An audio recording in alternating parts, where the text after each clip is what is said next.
Here we go, the PlayStation 1, the PlayStation 1, the PlayStation 1 dominated the whole market. The PlayStation 1, the PlayStation 1, the PlayStation 1 dominated the whole market.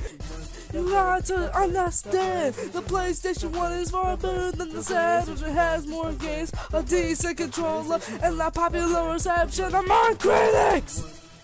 Peace out, players.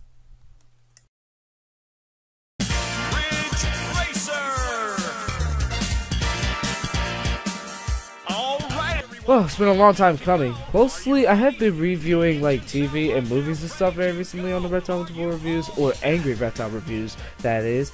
But I'm back with a video game. This one is Ridge Racer for the original PlayStation. Now, I will review other Ridge Racer games in the series, but this was the one that we're going to talk about for now. This one actually came out in the arcade in 1993, but then finally made its PlayStation release in 1995. And the game played a major role in establishing the new system and in giving an early edge over its nearest competitor, the Sega Saturn. Speaking of which, these were the two racing games that were basically exclusive to the console.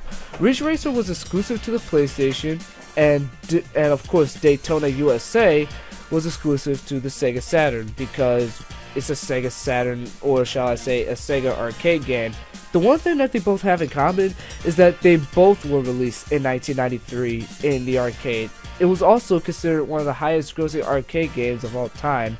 Now, I have actually played the arcade version of Daytona USA, but I never played the arcade version of Ridge Racer. I'm actually very curious to see what it's like.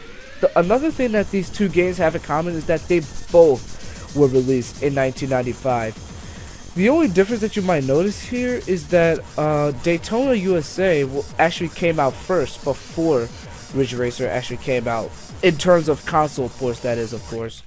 But I don't want to compare these two games right here. I will make a separate review of Daytona USA. Pretty much I love this game racer here.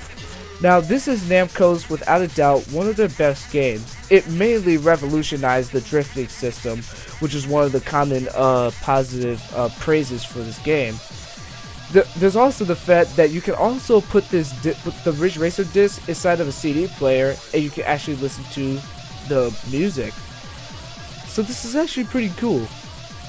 I don't think other PlayStation 1 games did this. I mean, I knew Tekken did this. More specifically, Tekken 1 actually did this. But I'm not sure if any other Tekken game will have the option to do this. There are other PlayStation 1 games that I know where you can actually listen to the soundtrack. Namco Museum Volume 1. There's also Cool Borders 2, which is a snowboarding game, which has yet to come. But once again, we're pretty much focused on Ridge Racer. Man, we really get off topic all the time. So the game features innovations like the texture map 3D graphics and drifting gameplay mechanics. This was one of those things that were rare in video games back then, mostly the early 90s, because 3D gaming was still pretty much an infant at the time. But Namco had it right with this game. The reviewers pretty much praised this game for its graphics, audio, drifting mechanics, and arcade-like gameplay. The only drawback of this game is that the AI in this game are not particularly that strong in this game. Like, you can pretty much easily beat them in this game. That is the only drawback of this game. Other than that, this game is pretty damn good. A game that I would definitely recommend for other game enthusiasts at that, like pretty much like myself. So the game consists of 4 race course modes such as Novice, Intermediate, Advanced, as well as Time Trial. The Novice and the Intermediate consist of racing on the same circuit, and the higher the difficulty level, the faster the car run. The AI doesn't get particularly any of that harder, but only the cars just go like faster, I would say.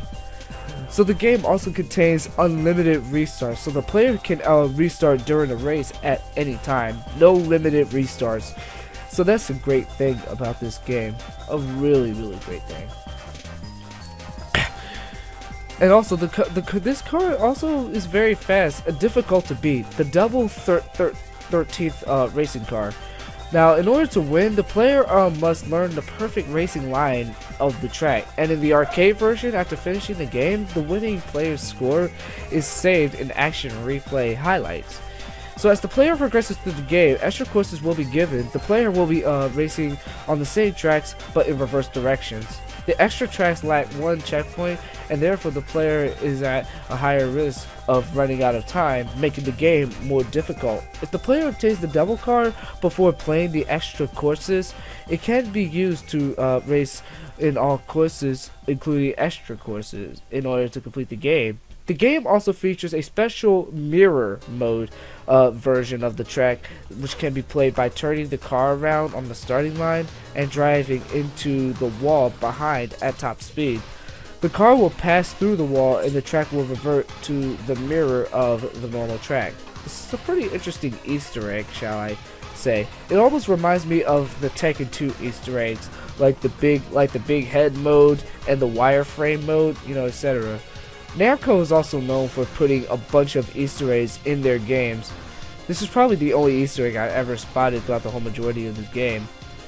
The game also features a boot up game. Wait, does it feature? Yeah, it features a boot up game, and you can actually I think this Galaxin. Correct me if I'm wrong. I believe it's called Galaxin. And basically, if you complete this little mini game, you will actually unlock all of the other cars. Unfortunately, I think that's the only way that you can unlock other cars in this game. Other than that, I really don't know, but I could be wrong.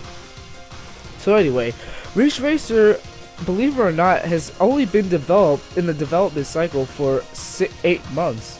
The development for the PlayStation version began in April of 1994. And because of the radical differences between the Namco System 22 board and the PlayStation version had to be essentially done from scratch. So yeah, it was pretty much tough for them. And so it took nearly as long as the arcade version to develop, being completed in November of 1994. During release for arcade system board, Ridge Racer was called by Namco the most realistic driving game ever. The game featured 3-dimensional polygon graphics with texture mapping and various types of terrain. The game in the PlayStation version was shown at the 1995 Electronic Entertainment Expo, aka E3, event, and it was an innovation in the use of 3-dimensional polygons. It finally made its release on September 8th as one of the 8 launch titles for the PlayStation. Yeah, September 8th of 1995, not September 9th. September 9th of 1995 was the day that the PlayStation 1 was released. So the game was actually released a day before the PlayStation actually got a full international release. That possibly meant that the PlayStation was probably already out by then, but didn't actually get any attention from until that day. I don't know, I could be wrong. This is one of the main things why I think the game just stands out so well. Once again, one of the only drawbacks here is that the game suffers from graphical glitches and slowdown. However, they still gave the game an overall recommendation despite graphical glitches and slowdown. While this game is not the most realistic driving game ever made, this is definitely a racing game that I would definitely recommend to you, especially if you're a gaming enthusiast like yourself, or shall I say myself. Now in the next video, we're going to talk about Daytona USA, a Sega game. I wonder what Sean would probably think of this. Now just keep in mind, I don't hate Sega games, I'm just more of a PlayStation guy. I don't necessarily consider Sega a bad company. Hell, I don't even consider their consoles bad. Some of their consoles are bad, but I'm not talking about the main ones, like the Master System, Dreamcast, Saturn, and you know, all the other guys. I'm mainly talking about other consoles that people probably never even heard of to begin with. I'm talking about those other ones. They never receive as much attention as the main 4 Sega consoles, which are pretty much the ones that I would definitely own. 3 of which I already have right now, but 1 I am missing. But damn, I am way off topic.